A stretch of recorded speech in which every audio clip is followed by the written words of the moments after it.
Etong isa sa pinaka-colorful naming mga minerals, ang chalcopyrite.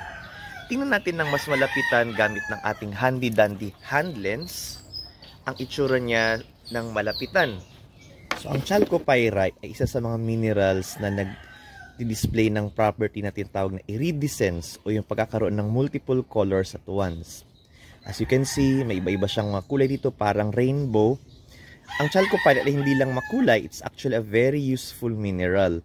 Siya ay isang ore mineral ng copper na mahalaga sa paggawa ng iba't ibang klase ng bakal tulad ng mga copper wires na maraming mga industrial application.